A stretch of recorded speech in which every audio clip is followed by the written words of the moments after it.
തൊഴിലാളികൾക്കും അവരുടെ കുടുംബങ്ങൾക്കും ആരോഗ്യ ഇൻഷുറൻസ് നൽകാത്ത തൊഴിലുടമകൾക്കെതിരെ നടപടി സ്വീകരിക്കുമെന്ന് അറിയിക്കുകയാണ് സൗദിയിലെ അധികൃതർ. തൊഴിലാളികൾക്കും ആശ്രിതർക്കും ഇൻഷുറൻസ് പരിരക്ഷ ഉറപ്പുവരുത്തേണ്ടത് തൊഴിലുടമയുടെ കടമയാണ്.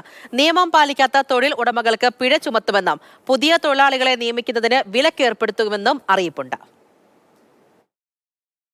ജീവനക്കാർക്കും ജീവനക്കാരുടെ കുടുംബാംഗങ്ങൾക്കും ആരോഗ്യ ഇൻഷുറൻസ് എടുത്തു നൽകണമെന്ന വ്യവസ്ഥകൾ പാലിക്കാത്തതിന്റെ പേരിൽ നിരവധി തൊഴിലുടമകൾക്ക് പിഴ ചുമത്തിയ കാര്യം അധികൃതർ അറിയിച്ചിട്ടുണ്ട്.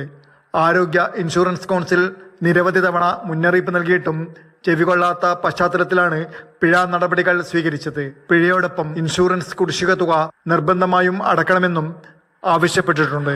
ആരോഗ്യ ഇൻഷുറൻസ് സംവിധാനത്തിലെ ആർട്ടിക്കിൾ 14 പ്രകാരം ജീവനക്കാർക്കും കുടുംബാംഗങ്ങൾക്കും ആരോഗ്യ ഇൻഷുറൻസ് പ്രീമിയം അടക്കുന്നതിൽ വീഴ്ച വരുത്തുന്നത് നിയമലംഘനമാണ്.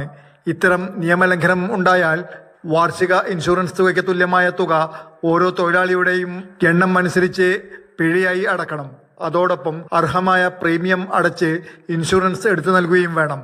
നിയമലംഘകർക്ക് താൽക്കാലികമായോ സ്ഥിരമായോ ആയ കാലയളവിലേക്ക് പുതിയ തൊഴിലാളികളെ റിക്രൂട്ട് ചെയ്യുന്നതിൽ നിന്ന് വിലക്കേർപ്പെടുത്തുകയും ചെയ്യും.